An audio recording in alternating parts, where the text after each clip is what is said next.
नमस्ते दोस्तों, स्वागत है आपका हमारे YouTube चैनल सोहम यस गावंडे में।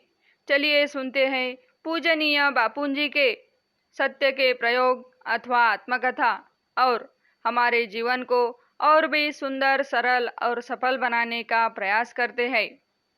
सत्य के प्रयोग अथवा आत्मकथा, लेखक मोहनदास करमचंद गांधी, भाग 11, विषय विलायत की तैयारी। सन 1887 में मैंने मैट्रिक की परीक्षा पास की। देश की और गांधी कुटुंब की गरीबी ऐसी थी कि अहमदाबाद और बम्बई जैसे दो परीक्षा के केंद्र हो, तो वैसी स्थिति वाले कठियावाड़ निवासी नज़दीक के और सस्ते अहमदाबाद को पसंद करते थे। वही मैंने किया। मैंने पहले पहल राजकोट से अहमदाबाद की यात्रा अकेले की। बड़ों की इच्छा थी कि पास हो जाने पर मुझे आगे कॉलेज की पढ़ाई करनी चाहिए। कॉलेज बम्बई में भी था और भावनगर में भी। भावनगर का खर्च कम था, इसलिए भावनगर के श्यामलदास कॉलेज में भर्ती होने का निश्चय हुआ। कॉलेज में मुझे कुछ आता न था, सब कुछ मुश्किल मालूम होता था। अध्यापकों का नहीं, मेरी कमजोरी का ही था। उस समय के श्यामलदास कॉलेज के अध्यापक तो प्रथम पंक्ति के माने जाते थे। पहला सत्र पूरा करके मैं घर आया। कुटुंब के पुराने मित्र और सलाहकार एक विद्वान, व्यवहार कुशल ब्राह्मण मावजी दवे थे। पिताजी के स्वर्गवास के बाद भी उन्होंने कुटुंब के साथ संबंध बनाए रखा था। वे छुट्टी के इन दिनों में घर आए। माताजी और बड़े भाई के साथ बातचीत करते हुए उन्होंने मेरी पढ़ाई के बारे में पूछताछ की। जब सुना कि मैं श्यामलदास कॉलेज में हूँ तो बोले, जमाना बदल गया है। तुम भाइयों में से कोई कबा गांधी की गद्दी संभालना चाहे तो बिना पढ़ाई के वह नहीं होगा। यह लड़का अभी पढ़ रहा है, इसलिए गद्दी संभालने का बोझ इससे उठवाना चाहिए। इसे 4-5 साल तो अभी बीए होने में लग जाएंगे और इतना समय देने पर भी इसे 50-60 रुपए की नौकरी मिलेगी, दीवानगिरी नहीं। और अगर उसके बाद इसे मेरे लड़के की तरह वकील बनाए तो थोड़े वर्ष और लग जाएंगे और तब तक तो दीवानगिरी के लिए वकील भी बहुत से तैयार हो चुकेंगे। आपको इसे विलायत भेजना चाहिए। केवलराम कहता है कि वहाँ की पढ़ाई सरल है, 3 साल में पढ़कर लौट आएगा। खर्च भी 4-5 हजार से अधिक नहीं होगा। नए आए हुए बैरिस्टरों को देखो, वे कैसे ठाठ से रहते हैं। वे चाहे तो उन्हें दीवानगिरी आज मिल सकती है। मेरी तो सलाह है कि आप मोहनदास को इसी साल विलायत भेज दीजिए। विलायत में मेरे केवलराम के कई दोस्त हैं। वह उनके नाम सिफारिशी पत्र दे देगा तो इसे वहाँ कोई कठिनाई नहीं होगी। जोशी जी ने मेरी तरफ देखकर मुझसे ऐसे लहजे में पूछा मानो उनकी सलाह के स्वीकृति होने में उन्हें कोई शंका ही न हो। क्यों, तुझे विलायत जाना अच्छा लगेगा या यही पढ़ते रहना? मुझे जो भाता था वही वैद्य ने बता दिया। मैं कॉलेज की कठिनाइयों से डर तो गया ही था। मैंने कहा, मुझे विलायत भेजे तो बहुत अच्छा ही है। मुझे नहीं लगता कि मैं कॉलेज में जल्दी जल्दी पास हो सकूंगा, पर क्या मुझे डॉक्टरी सीखने के लिए नहीं भेजा जा सकता? मेरे भाई बीच में बोले, पिताजी को यह पसंद न था।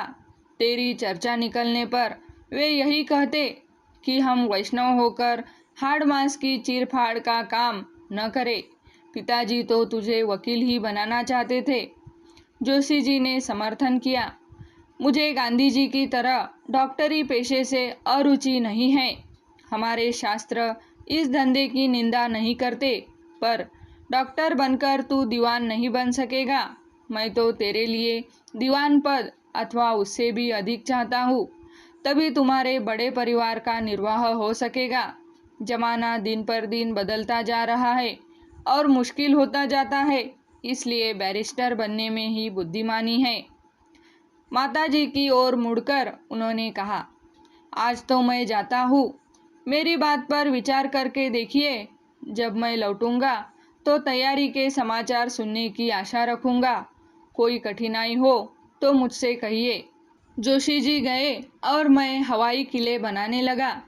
बड़े भाई सोच में पड़ गए, पैसा कहाँ से आएगा और मेरे जैसे नौजवान को इतनी दूर कैसे भेजा जाए।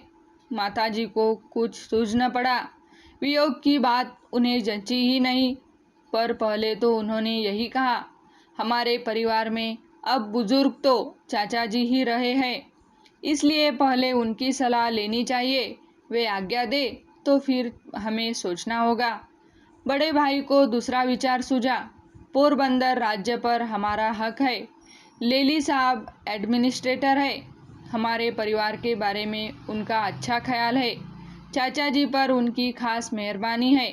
संभव है वे राज्य की तरफ से तुझे थोड़ी बहुत मदद कर दे। मुझे यह सब अच्छा लगा। मैं पोरबंदर जाने के लिए तैयार हुआ। उन दिनों रेल नहीं थी, बैलगाड़ी का रास्ता था। 5 दिन में पहुंचा जाता था। मैं कह चुका हूँ कि मैं खुद डरपोक था, पर इस बार मेरा डर भाग गया। विलायत जाने की इच्छा ने मुझे प्रभावित किया। मैंने धोराजी तक बैलगाड़ी की।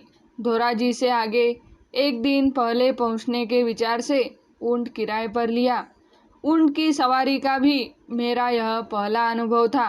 मैं पोरबंदर पहुंचा। चाचा जी को साष्टांग प्रणाम किया। सारी बात सुनाई। उन्होंने सोचकर जवाब दिया, मैं नहीं जानता कि विलायत जाने पर हम धर्म की रक्षा कर सकते हैं या नहीं। जो बातें सुनता हूँ उनसे तो शक पैदा होता है। मैं जब बड़े बैरिस्टरों से मिलता हूँ तो उनकी रहन सहन में और साहबों की रहन सहन में कोई भेद नहीं पाता।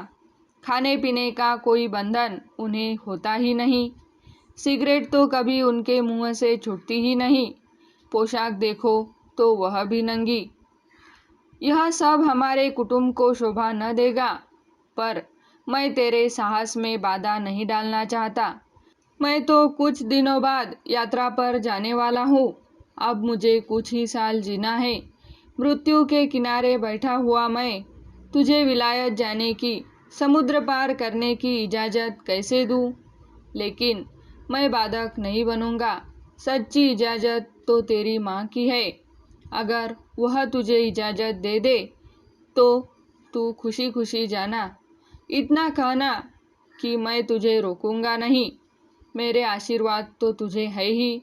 मैंने कहा, इससे अधिक आशा तो मैं आपसे रख नहीं सकता। अब मुझे अपनी माँ को राजी करना होगा। पर लेली साहब के नाम आप मुझे सिफारिशी पत्र तो देंगे ना? चाचा जी ने कहा, सो मैं कैसे दे सकता हूँ, लेकिन साहब सज्जन है। तू पत्र लिख, कुटुंब का परिचय देना। वे जरूर तुझे मिलने का समय देंगे और उन्हें रुचेगा तो मदद भी करेंगे। मैं नहीं जानता कि चाचा जी ने साहब के नाम सिफारिश का पत्र क्यों नहीं दिया। मुझे धुंधली सी याद है कि विलायत जाने के धर्म विरोध कार्य में इस तरह सीधी मदद करने में उन्हें संकोच हुआ।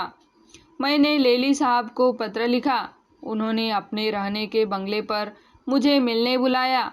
उस बंगले की सीढ़ियाँ पर चढ़ते चढ़ते वे मुझसे मिल गए और मुझे यह कहकर चले गए, तू बीए कर ले, फिर मुझसे मिलना। अभी कोई मदद नहीं दी जा सकेगी। मैं बहुत तैयारी करके कई वाक्य रटकर गया था। नीचे झुककर दोनों हाथों से मैंने सलाम किया था, पर मेरी सारी मेहनत बेकार हुई। उनकी उदारता की सीमा न थी। उनका प्रेम पिता के समान था। मेरी दृष्टि पत्नी के गहनों पर गई। बड़े भाई के प्रति मेरी अपार श्रद्धा थी। उनकी उदारता की सीमा न थी। उनका प्रेम पिता के समान था। मैं पोरबंदर से विदा हुआ। राजकोट आकर सारी बातें उन्हें सुनाई। जोशी जी के साथ सलाह की। उन्होंने कर्ज करके भी मुझे भेजने की सिफारिश की। मैंने अपनी पत्नी के हिस्से के गहने बेच डालने का सुझाव रखा। उनसे 2-3 हजार रुपए से अधिक नहीं मिल सकते थे। भाई ने जैसे भी बने रुपयों का प्रबंध करने का बीड़ा उठाया। माताजी कैसे समझती? उन्होंने सब तरह की पूछताछ शुरू कर दी थी। कोई कहता नौजवान लोग विलायत जाकर बिगड़ जाते हैं, कोई कहता वे मांसाहार करने लगते हैं, कोई कहता वहाँ शराब के बिना तो चलता ही नहीं। माताजी ने मुझे ये सारी बातें सुनाई। मैंने कहा, पर तू मेरा विश्वास नहीं करेगी। मैं तुझे धोखा नहीं दूंगा। शपथपूर्वक कहता हूँ कि मैं इन तीनों चीज़ों से बचूंगा। अगर ऐसा खतरा होता तो जोशी जी क्यों जाने देते? माताजी बोली, मुझे तेरा विश्वास है, पर दूर देश में क्या होगा?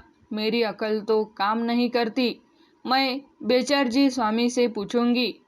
बेचरजी स्वामी मोड़ बनियों में से बने हुए एक जैन साधु थे। जोशी जी की तरह वे भी हमारे सलाहकार थे। उन्होंने मदद की। वे बोले, मैं इस लड़के से इन तीनों चीज़ों के व्रत लिवाऊंगा, फिर इसे जाने देने में कोई हानि नहीं होगी। उन्होंने प्रतिज्ञा लिवाई और मैंने मांस, मदिरा तथा स्त्री संग से दूर रहने की प्रतिज्ञा की। माताजी ने आज्ञा दी। हाईस्कूल में सभा हुई। राजकोट का एक युवक विलायत जा रहा है, यह आश्चर्य का विषय बना। मैं जवाब के लिए कुछ लिखकर ले गया था। जवाब देते समय उसे मुश्किल से पढ़ पाया।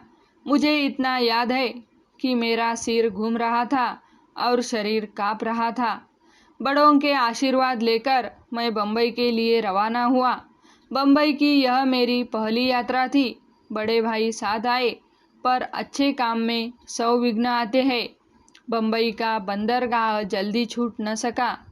यह प्रयास अच्छा लगे तो चैनल को सब्सक्राइब, लाइक और शेयर करें। धन्यवाद।